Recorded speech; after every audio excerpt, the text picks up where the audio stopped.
مگر چونکہ قرآن کی ایک آیت کو ہم لے کے چل رہے ہیں تو اس آیت کے دو پہلو تھے. میں نے بیان کے شروع میں کہا تھا کہ ایک تو یہ نبی پاک کو حکم تھا وَأَمَّا بِنِعْمَتِ رَبِّكَ فَحَدِّثْ، اور اپنے رب کی نعمت کا خوب چرچا کرو. اور اس کا دوسرا پہلو تو نبی پاک کی طرف تھا. اب ایک پہلو ہمارے لیے بھی ہے، کیونکہ جب نبی پاک کے ذریعے آیت ہم پڑھیں گے تو اس کا مطلب کیا ہوگا کہ اے مومنوں، اے ایمان والوں، اے لوگوں، جو تمہیں اللہ نے نعمتیں دی ہیں اس کا تم بھی تو چرچا کرو نا.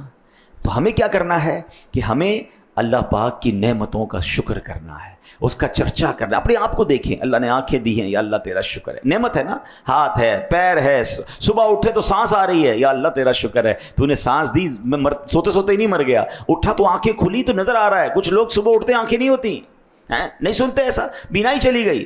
اگر آپ غور کریں تو صبح اٹھنا ہی کتنی بڑی نعمت ہے، اٹھ کر کھڑے ہو جانا کتنی بڑی نعمت ہے، ہاتھ بڑھا کر پانی پی لینا کتنی بڑی نعمت ہے. اچانک لوگوں کو پرابلمز ہو جاتی ہیں. میں صبح اٹھا ہوں. اچھا، ایک اور بڑی گہری بات، یہ جو نیند سے اٹھنا ہے نا، ایکچولی یہ ہم کہاں سے ہو کر آتے ہیں؟ یہ موت کی ایک جھلک ہے. ہاں، آپ میں سے کچھ لوگوں کو سونے کی دعا یاد ہوگی. سنت دعا کیا ہے؟ اللہم بسمک اموت و احیا. معنی کیا ہے؟ اللہ کریم کے اس نام سے میں جیتا ہوں اور مرتا ہوں. میں تو سونے جا رہا ہوں، موت کا ذکر کہاں سے آ گیا؟ اموت و احیا.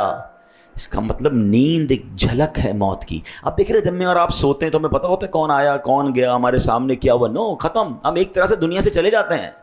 اچھا، اٹھنے کے بعد کی دعا کیا ہے؟ الحمدللہ الذی احیانا بعد ما اماتنا والیہ النشور. کیا مطلب ہے اس کا؟ اس رب کا شکر جس نے موت کے بعد پھر زندہ کیا. میں تو نیند سے اٹھا ہوں، میں تو سو کے اٹھا ہوں.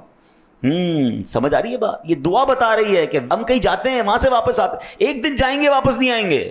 یہ جو واپس آئے ہیں نا، یہ اللہ نے واپس بلا لیا ہے. اللہ نے نیا دن دیا ہے، دوبارہ اچھے طریقے سے دن گزارو. ہے میرے بندو، یہ نعمت ہے تمہارے لیے.